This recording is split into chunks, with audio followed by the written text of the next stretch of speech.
आज मैं आपको PAW यानी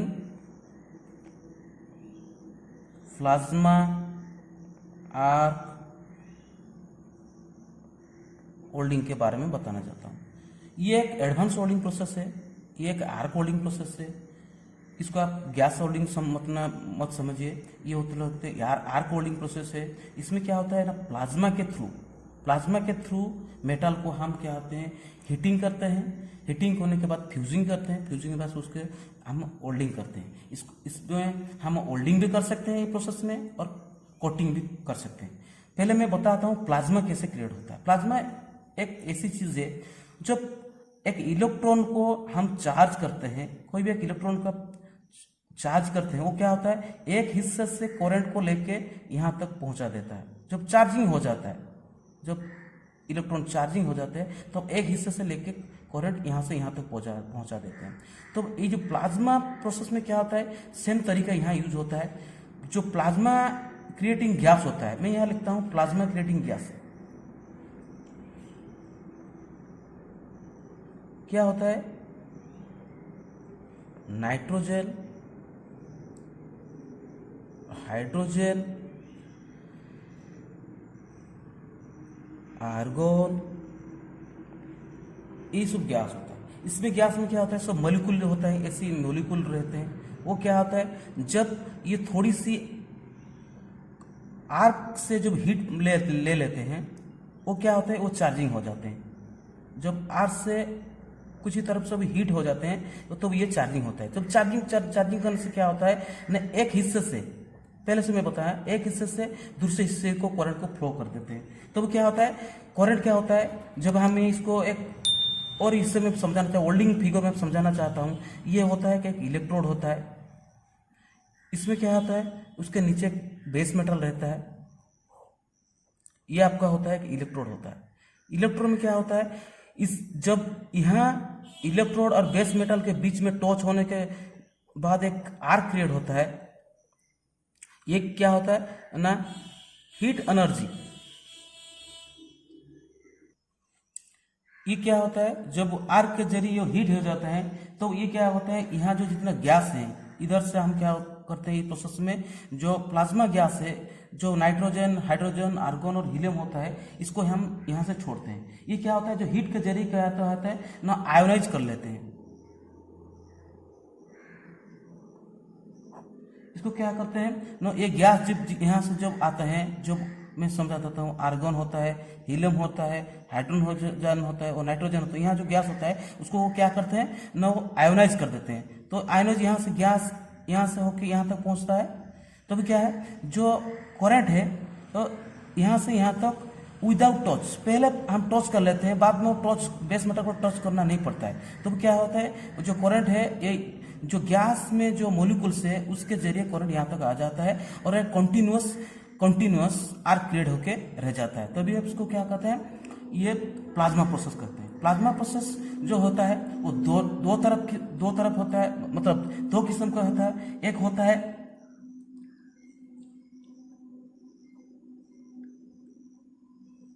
ट्रांसपेरेंट आर्क और होता है नॉन ट्रांसपेरेंट।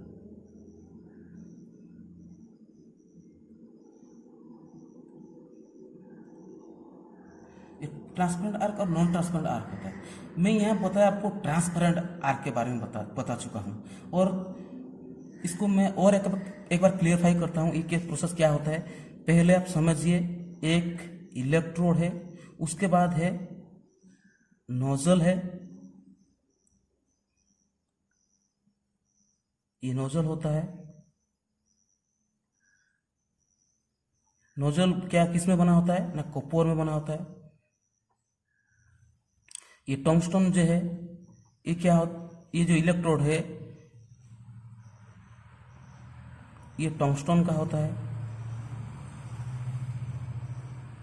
ये टंगस्टन का बना होता है, ये कॉपर का बना होता है। इसके बाद यहाँ एक आउटर कप होता है।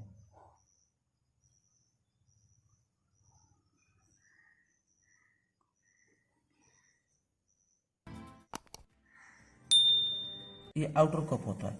ये क्या होता है, ये आउटर कप होता है। तो ये आउटर कप के जरिए हम क्या करते हैं, यहाँ जो होता है इसकी हिस्सा, यहाँ से हम क्या करते हैं ना, वो यहाँ हम सील्डिंग गैस, यहाँ हम सील्डिंग गैस को छोड़ते हैं। यहाँ हम रखते हैं क्या, इधर रखते हैं हम बेस मेटल रखे हुए हैं। ये ट्रांसपेरेंट आर प्रोसेस में हम समझा रहा हूँ। पहले क्या होता है, ये जो इलेक्ट्रोड है हमारे मशीन का माइनस हिस्से से जुड़ा होता है, और जो बेस मेटल होता है इसको हम पॉजिटिव हिस्से से जुड़े रहते हैं। मैं पहले क्लास में पोलैरिटी सिस्टम के बारे में बता दिया था आपको। और क्या होता है, जो इलेक्ट्रोड ये क्या होता है, एक एच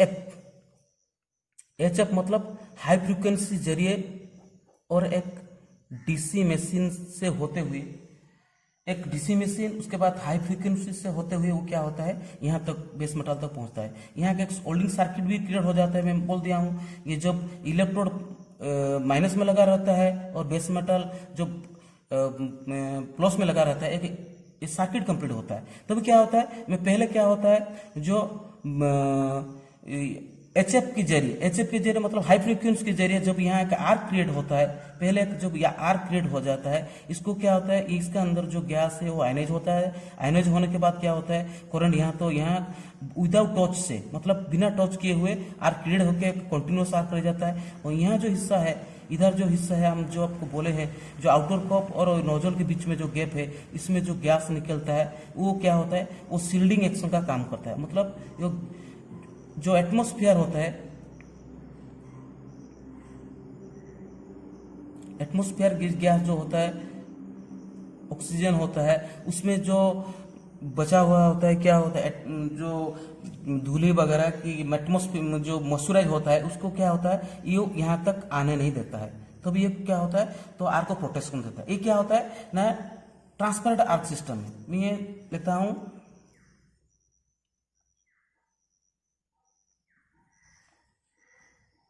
मैं ये वीडियो में आपको 2 भी फोटो दे दूंगा, उसमें आप समझ में आ जाएगा कैसे क्या होता है। मैं और एक यहाँ समझना चाहता हूँ, वही हुआ इलेक्ट्रोड, उसके बाद आपको आया नोजल, उसके बाद आया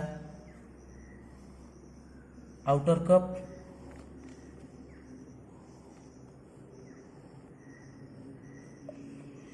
यहाँ रहा आपका base metal.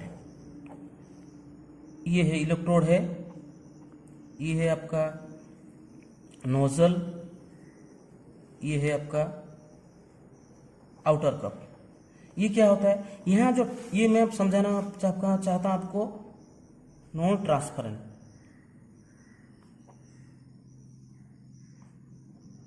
Non transparent arc के बारे में समझाना चाहता हूँ। नॉन ट्रांसपेरेंट आर्क में क्या होता है, इलेक्ट्रोड वही नेगेटिव में लगा रहता है, और यहाँ जो आर्क क्रिएट होता है, ये नोजल और ये इलेक्ट्रोड से ही हमारा आर्क क्रिएट हो जाता है। यहाँ बेस मेटल का जो है उसका कुछ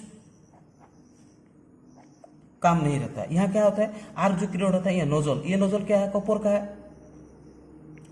अच्छा समझिए, नोजल जो है ये इलेक्ट्रोड है, टंगस्टन इलेक्ट्रोड है। ये टंगस्टन और इलेक्ट्रोड के बीच यहाँ जो हिस्सा है, इसमें क्या होता है, मैं पहले से बोल चुका हूँ, हाई फ्रीक्वेंसी यूनिट के जरिए वो क्या होता है ना, हम जब करंट फ्लो करते हैं, जो सर्किट से करंट आता है नोजल से आता है, और एक जब इलेक्ट्रोड में आता है उसमें क्या होता है, स्पार्क क्रिएट हो जाता है। ये स्पार्क क्रिएट होता है। यहाँ जो आयोनाइज गैस है, वो आयोनाइज गैस क्या होता है, यहाँ तक नीचे तक आ जाता है।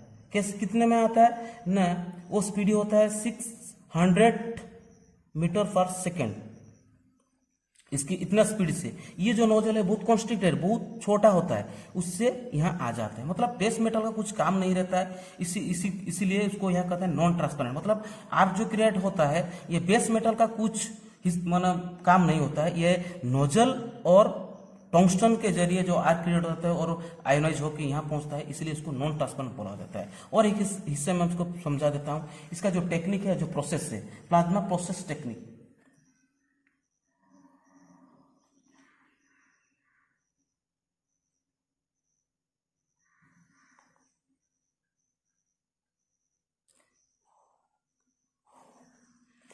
इसको थोड़ा मैं यहाँ आपको और एक पॉइंट बताना चाहता हूँ। यहाँ इतना स्पीड में आता है, यहाँ जो हीट क्रिएट होता है प्लाज्मा होल्डिंग में, जो हीट क्रिएट होता है वो कितना होता है, क्वेश्चन में आपको आ जाता है एग्जाम में, यहाँ कितना डिग्री सेल्सियस तक हीट आ जाता है। आपको लिखना है कि 20,000 से 30,000 जो हीट यहाँ क्रिएट होता है। इसमें क्या होता है ना, फेरस मेटल और नॉन फेरस मेटल को भी यहाँ होल्डिंग कर सकते हैं। हम यहाँ क्या करते हैं, जो फिलर मेटल जो यूज होता है प्रोसेस से, फिलर मेटल आप चाहे भी यूज कर सकते हैं, फिलर मेटल आप नहीं चाहे तो भी यूज कर सकते हैं। इस टेक्निक को हम क्या करते हैं, कोटिंग में भी यूज करते हैं। जब कटिंग में यूज करते हैं तो क्या होता है, जो यही में इसमें होता है कि ट्रांसपेरेंट आर्क सिस्टम को बहुत यूज किया जाता है कोटिंग प्रोसेस में। ये जो है प्लाज्मा टेक्निक क्या होता है, इसका 3 हिस्सा है। एक है माइक्रोप्लाज्मा, 2 में है मीडियम प्लाज्मा, 3 में है की होल प्लाज्मा। देखो ये करंट के हिसाब से बनाया गया है। इसका कैपेसिटी होता है, जो मार्केट में जो जितना होल्डर है, अब प्लाज्मा को होल्डिंग में जितना होल्डर है उसका कैपेसिटी रहता है तकरीबन 500 एम्पियर तक रहता है। इसके बाद छोड़िए, मैं यहाँ बोल रहा हूँ जो माइक्रोप्लाज्मा होता है ये कितना होता है ना, इसका करंट कैपेसिटी होता है 1 एम्पियर से लेकर 15 एम्पियर। जो माइक्रोप्लाज्मा में हम होल्डिंग करेंगे वो कितना में, उसका कैपेसिटी कितना होता है ना, 1 एम्पियर से लेकर 15 एम्पियर तक रहता है। जो मीडियम एम्पियर रहता है वो 15 से लेकर होता है 200 एम्पियर तक करंट लेकर जब हम होल्डिंग करते हैं उसको मीडियम प्लाज्मा कहता है। जब कीहोल प्लाज्मा होता है वो क्या आता है ना, ओवर 100 एम्पियर्स।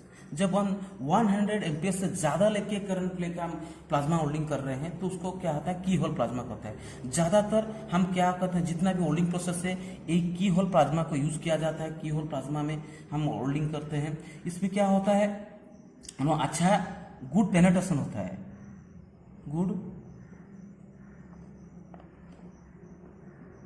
पेनेट्रेशन होता है। इसका ये है, ये गुड पेनेट्रेशन देता है। कि कौन सा देता है ना, ये की होल प्लाज्मा देता है। दूसरी जो है ये है मीडियम प्लाज्मा। ये जिनको होल्डिंग के बारे में पता होता है वो टिग होल्डिंग में जैसे ही फंक्शन है मीडियम प्लाज्मा प्रोसेस उसी पर सिमिलर है। उसके बाद आ गया आपको माइक्रोप्लाज्मा क्या होता है, जैसे 1 एम्पियर से 15 एम्पियर तक करंट से इसको होल्डिंग किया जाता है। ये जो इलेक्ट्रोकेमिकल कंपोनेंट जितना होता है इसमें ही होल्डिंग किया जाता है। और जो माइक्रो स्विच होता है, माइक्रो स्विच जितना भी जो है उसमें ये माइक्रोप्लाज्मा से होल्डिंग किया जाता है। और एक बार बता देता हूँ आपको, थोड़े जानकारी आ जाए। इसमें जो सील्डिंग गैस देता है वो आर्गन और हीलियम के हिसाब से जो सील्डिंग गैस यहाँ छोड़ा जाता है। और जो भी कोई मेटल के हिसाब से यहाँ भी हम सील्डिंग गैस लेते हैं। जब हम स्टेनलेस स्टील को वगैरह को होल्डिंग करते हैं, यहाँ क्या होता है ना, आर्गन और हाइड्रोजन का मिक्सिंग कर देते हैं। 5 से 15% तो जो हाइड्रोजन होता है हम स्टेनलेस स्टील में होल्डिंग करने के लिए जो प्लाज्मा आर्क होल्डिंग प्रोसेस में हम ले लेते हैं गैस की तरफ से। इतना ही।